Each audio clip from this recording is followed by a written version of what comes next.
alchemy often use symbols.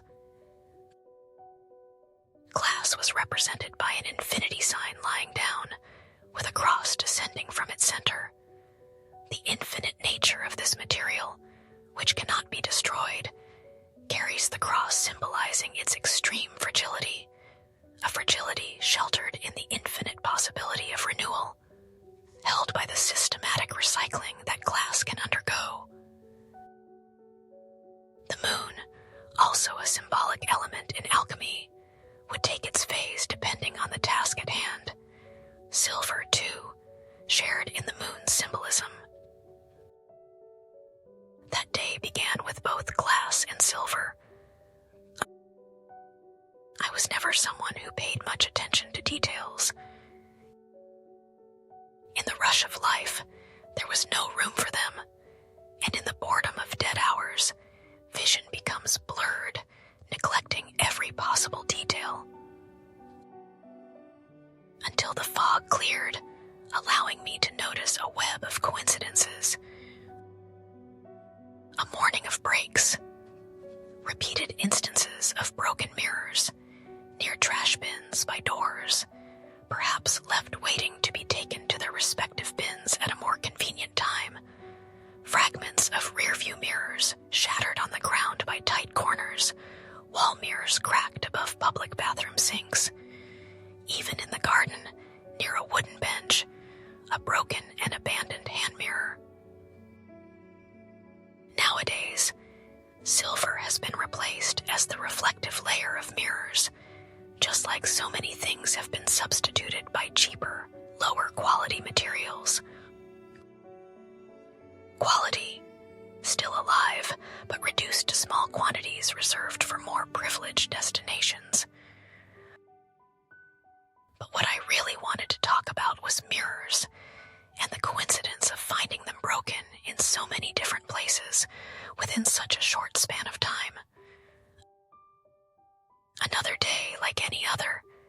The alarm goes off. I turn it off, delaying it by 5 minutes at a time, repeatedly, dragging it out until the emergency wake-up alarm. I don't feel like staying in bed, but my body desperately begs for a few more hours of sleep. Half an hour of procrastination. I get up, wash my face, and look in the mirror. Clumsily, I grab the hairdryer I had left out the night before near the sink, and as if my hand had turned into clumsy pig's feet for a second, I dropped the device so quickly that I only managed to catch the cord. As expected, the force applied to the cord propelled the dryer directly against the mirror, which shattered loudly upon impact. 7 years of bad luck, I thought immediately, and so began the chain of moments temporarily adorned with broken mirrors. I left home without any energy or will, a feeling that had haunted me for months, or had it been years. But unlike other days, when my thoughts focused on the lack of a reason to continue, I found myself recalling the reflection of my face in the broken mirror. Luckily, the pieces had stayed in place. Was that moment one of good luck? Not bad. It certainly would have been worse to visit the ER with my hands wrapped in blood-soaked towels. I closed my eyes and remembered the reflection in the broken mirror, glued to the wall, before encountering the first of many broken mirrors I would see on the street. For the first time in a long while, my journey from home to work wasn't shadowed by demotivation. The sadness that had been haunting me for months might still have been there, but if it was, I hadn't noticed. Because the mirrors had fascinated me, it couldn't be a coincidence.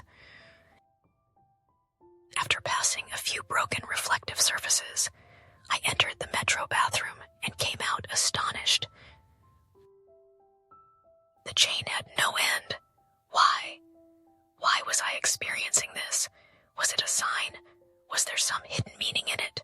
Why? If I was starting a cycle of 7 years of bad luck, why was I walking to work on a sunny morning and not sitting in an ER waiting to be treated? What was the reason behind this myth? What information was hidden on the other side of the mirrors? Filled with doubt and curiosity, I found myself wondering if breaking a mirror could be a liberating event.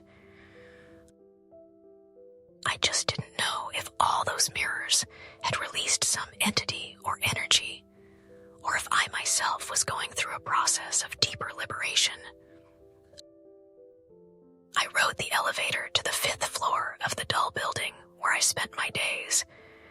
After greeting the receptionist, she returned the greeting with a surprised look that also caught me off guard. The elevator dinged just before the doors opened to the main hallway. I was arriving early, another surprise. I walked calmly through the glass doors, still thinking about the broken mirror by the garden bench, without noticing that I was about to bump into someone coming through the narrow opening. In seconds, the floor was covered with scattered boxes and envelopes. I quickly bent down to help clean up the mess I had caused, amused by the instant thought of Murphy's Law. I apologized for the damage, and when I looked up, I saw the same delivery person who brought my mail every day. Yet I was certain this was the first time I had ever noticed his smile. My name is Fiona, and these are the memories of the